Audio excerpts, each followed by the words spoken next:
Piskent shahrida filtrlangan suv tozalab sotish, ya'ni filtrlab tozalab sotish biznesi 2-3 yildan beri rivojlandi.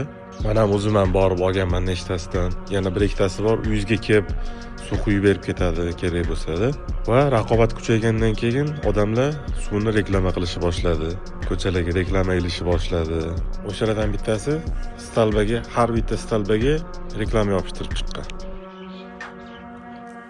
Ko'rdinglar-ya? Kimdir shu reklamaning nomerini kesib ketgan. Bu raqobat kuchliligidanmi yo oqibat kuchliligidanmi? Sal insof bilan bo'laylik. Yana chiroyli qilib kesib ketganda brendning nomi turibdi. Kimdir aloqaga chiqa olmasin, bizaga aloqaga chiqsin debmi bilmayman kim qilgan bu ish. Birov moliga zarar yetkazib nima qilasiz? Bu ham sotaversin, siz ham sotavering. Menimcha shu raqobatdoshlar qilganda buni. Boshqa odam qilmaydi-ku. Oqibatli bo'laylik, oqibatli.